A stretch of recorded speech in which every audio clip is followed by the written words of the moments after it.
Hello and welcome to AEF TV in association with Engerati.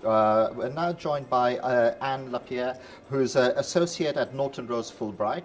Anne, first of all, thank you for making the time to be here. I know it's a busy schedule and you're on a few panels. So we were talking off air a little bit, and just to give the interview a little bit of context, there's a lot more of a conversation that is going on by the energy ministers looking at the entire energy value chain. There's also a lot more of a conversation going on about, our KPI is not just building power plants, it's getting power where it's needed.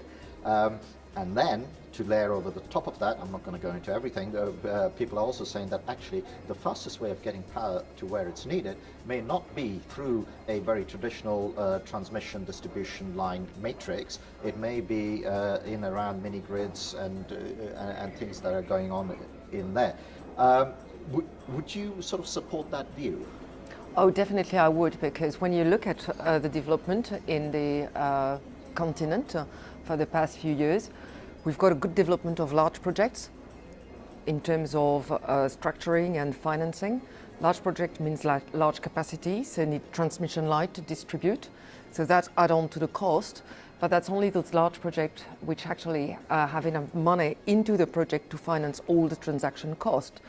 So it's true that decentralized generation is probably the way forward in order to have local production and local consumption that would massively reduce the need of building transmission line. But the issue is, how do we have this massive development bearing the existing transaction cost? Because at the time being, we've got a few number of very large projects and IPPs, heavy competition on those ones, more money and more invested than those existing projects, and nobody in a position to actually take care of the development of small projects because of transaction cost. So I wanted to share with you the Terawatt Initiative in that regard. So before we get into the Terawatt Initiative, just to set it into context, so if I hear you correctly, what is happening is that, at that large scale side of things, we've got more interest than demand, so it seems okay. I know there are other issues. But what isn't happening is that the equation doesn't stack up at the small scale for the big boys. So we need to attract different people, or we need to make that interesting for the big boys by aggregating it, something in between. Well, everything is possible, but if we want to have volume, we need to implement a scheme to attract big boys, because they've got the capacity to ramp up all of that development. Okay.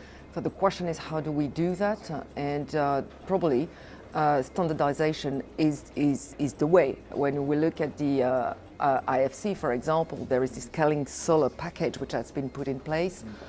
But obviously that will need some time. But if all of the negotiation, all of the side little things to adjust are actually fully formatted upfront, that will massively reduce both the transaction cost, but also the time of development. Okay. So tell us about the Terawatt project. How's that trying to solve the problems? Well, it's an initiative which has been started by Ban Ki-moon during COP21. The idea is probably to try to produce a megawatt hour around $20–30. Okay. It's a partnership with ARENA, the International Renewable Energy Agency, and they are conducting 3 subgroups. One is actually building up a full pro forma contract package, including development, including financing, so that's an ongoing process. So the question is, you're releasing those things as like open source? Oh, open source. That will be free, and that will be open source. We've got a large number of members now contributing pro bono.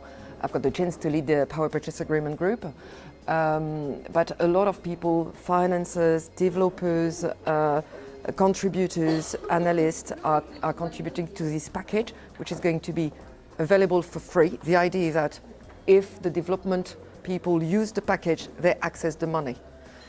Because the second initiative is actually something we do under the Terawatt Initiative with KPMG, is to actually measure the cost of underperformance within the legislation. So you use the package, you reduce the performance, and that's how you are going to massively reduce the cost per kilowatt hour. Right. So that's the second initiative, and obviously the third one, which is the key one, is actually the Terawatt Initiative wants to create a supranational guarantee body to help the states really to contribute and to help their country to massive development, because at the time being, the way it's structured is that the state has to counter guarantee every single project for the full amount. So the idea is that we will have a general supranational body, probably working like an insurance type body with the state contribution and state money. But obviously, it's like a letter of credit. They would collateralize only part of the project they're receiving money for. Like a risk underwriting mechanism. That's the thing. So you're saying that, look, we know that there's risk associated with it, and we will be the people to take that on. But because we're doing it at this super scale, that's how you can do it, because you can allow failure.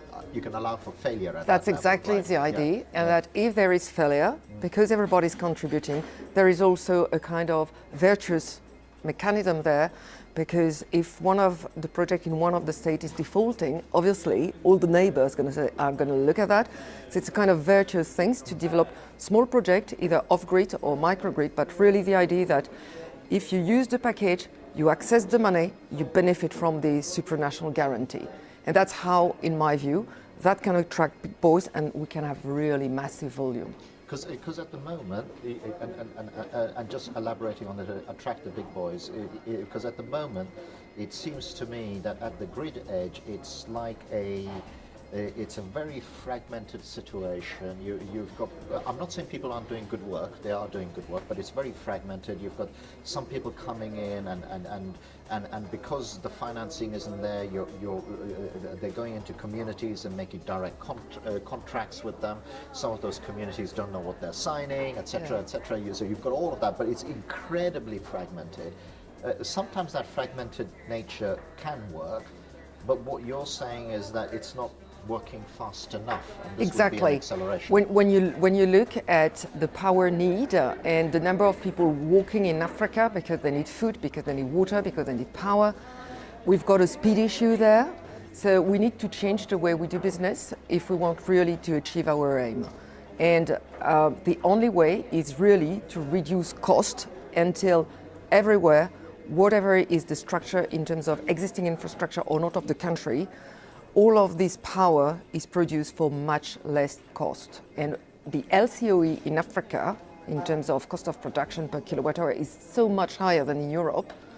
It shows you that the risk and that's the lack of stability massively increase the cost of kilowatt hour. That needs to be cheaper than in Europe. So we want to achieve that. So in order to just ram that point home, for anybody who's listening who may not be in this energy sector, because within the current framework, we are getting utilities, and some of them have said this on air, others have said it off air, who are having to buy power at such a high rate that they can't have a hope of selling it at that rate, so they're effectively bankrupt entities, but they are being asked to invest and strengthen the grid. You know, it comes down to, so what I'm trying to say is that the need to press down the supply price is absolutely crucial for the entire value chain to work. Oh, yes, it is. And I think one of the issues which must be addressed as well is that the timelines of capex and investment and return on an infrastructure such as a transmission line is disconnected from the timeline of an asset. So it's much longer. So obviously that needs to be financed through public money because the return is probably too long for a private investor. Yeah, 20 years sometimes, right? Yeah. So that's part of the issue. What is true is that all the utilities, or most of the utilities in the African continent, do have an average LCOE much higher than the regulated price imposed by the government to sell to the people, because people need to access power, but people may not have enough money to actually buy it at the production cost. Okay, that has nothing to do with the development of power in Africa or with the development of renewable power in Africa. That has to do with the fact that in poor country, people just can't afford to buy it. So the question is, how do we subsidize that? And obviously, the more we are providing access to power, the more the subsidy shrinks over time. Right. So it's a little bit like a sliding scale. We Indeed. have to start somewhere, but we can't lose sight of the fact that it needs to go to zero. A bit like feed-in tariffs in Europe, right? Indeed. We got to move that. And how do you I'm just conscious of time before people throw us out of here. Are people starting to tackle that sliding scale of subsidies? Are they able to articulate that into a funding mechanism and things like that? Well, that's a very difficult question to answer on a macro standpoint, because subsidies for power is just one part of the issue, because when you look at all international reports, the massive subsidy in worldwide and in the sub-Saharan African is on oil, right? Okay, and coal and all of the basic things.